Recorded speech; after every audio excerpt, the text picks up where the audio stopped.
У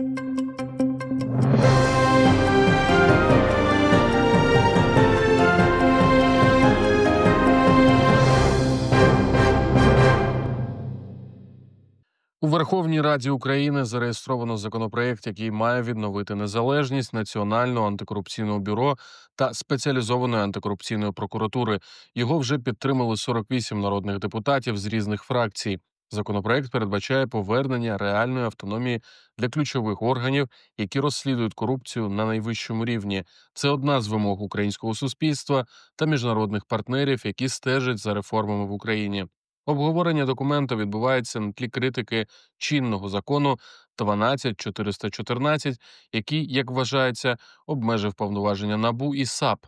Наразі парламент готується розглянути як цей законопроект, так і альтернативні пропозиції. Президент України Володимир Зеленський повідомив, що погодив текст законопроекту, який гарантує незалежність антикорупційних органів і водночас захист системи правопорядку від російського впливу. Раніше у НАБУ і САП підтримали цю ініціативу президента і заявляли, що готові долучитися до роботи над документом. Президент Франції Еммануель Макрон та глава Європейської ради Антоніу Кошта закликали Володимира Зеленського не підписувати скандальний закон 12414, який, за їхніми словами, підриває незалежність антикорупційних органів. Про це повідомляє видання Financial Times з посиланням на джерела. Лідери ЄС у терміновому порядку телефонували до Зеленського, намагаючись переконати його не ухвалювати закон. Тим часом прем'єр Великої Британії Стармер запропонував надати Україні експертну допомогу в підготовці нового антикорупційного законодавства. Національне антикорупційне бюро України було створено указом президента у квітні 2015 року. Відтоді і до лютого 2025 року, згідно з офіційними даними, орган забезпечив винесення 205 обвинувальних вироків щодо 274 осіб. 140 з них були засуджені до реального позбавлення волі, 42 наразі відбувають покарання. Частину підозрюваних та обвинувачених досі розшукують за межами України. Слід підкреслити, що саме НАБУ проводить розслідування, але вироки ухвалює Вищий антикорупційний суд. Це свідчить про ефективність, але також і про виклики в роботі органу. У ніч на сьогодні російські війська атакували територію України 4 ракетами та 103 ударними дронами. За даними повітряних сил України, вдалося знищити або подавити 90 безпілотників і 1 ракету. Проте 13 дронів та 3 ракети вилучили в 11 локацій, ще в 6 зафіксовано падіння уламків. Під удар потрапили Харківщина, Одещина, Сумщина, Миколаївщина, Донеччина, Черкащина та Запоріжжя. У Харкові постраждали щонайменше 33 особи, серед них 2 дітей. Одна жінка перебуває у вкрай важкому стані. У місті оголошено надзвичайну ситуацію.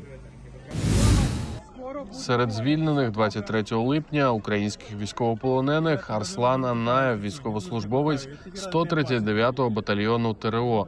Він народився на Миколаївщині, жив у Криму, а перед війною переїхав на Житомирщину. Про його повернення повідомила дружина Катерина, опублікувавши емоційне звернення в Інстаграм «780 днів очікування і нарешті ти вдома». У травні 2023 року Аннаєв зник на Куп'янському напрямку. Його тривала відсутність була задокументована у списку зниклих безвісти. Тепер він повернувся, що стало справжньою радістю для його родини та громади Бердичева. З початку 2025 року українські суди вже винесли вироки 5 суддям з Криму за колабораціонізм. Про це повідомляє Центр прав людини «Зміна» з посиланням на прокуратуру Автономної Республіки Крим та міста Севастополь. Загалом прокуратура скерувала до суду обвинувальні акти щодо 25 чинних суддів та ще 218 колишніх, які пішли на співпрацю з окупаційною владою. Їм інкримінують незаконну юрисдикцію, переслідування громадян України та легітимізацію російського режиму в Криму. Розгляд справ триває, і правоохоронці обіцяють подальше притягнення до відповідальності. В Україні заочно засудили заступницю так званого міністра майнових та земельних відносин Криму до 6 років позбавлення волі з конфіскацією майна. Вона обійняла посаду в 2022 році, вже після початку повномасштабної війни. До окупації Криму працювала у Державній міграційній службі України. Суд визнав її винною у колабораційній діяльності та підтримці російської окупаційної адміністрації. Це ще один приклад того, як колишні українські держслужбовці переходили на бік ворога і зараз несуть за це кримінальну відповідальність.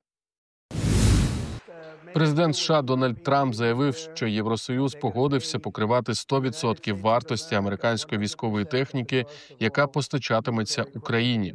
За його словами, ми постачаємо, вони платять, і ця схема дозволяє США не лише підтримувати союзників, а й збагачувати власну оборонну промисловість. Він також згадав про збільшення оборонних витрат країнами НАТО з 2% до 5% ВВП, що відкриває нові можливості для контрактів із американськими корпораціями. Трамп неодноразово критикував попереднє керівництво США за безоплатну допомогу іншим державам. Між Таїландом і Камбоджею розгортається небезпечна ескалація. Вночі камбоджійські війська відкрили артилерійський вогонь по тайських територіях із системи ГРАД, влучивши в села, лікарні та храми. У відповідь Таїланд підняв у повітря винищувачі F-16 і завдав ударів по військових об'єктах Камбоджі. Щонайменше 12 мирних жителів Таїланду загинули. Ще десятки поранено.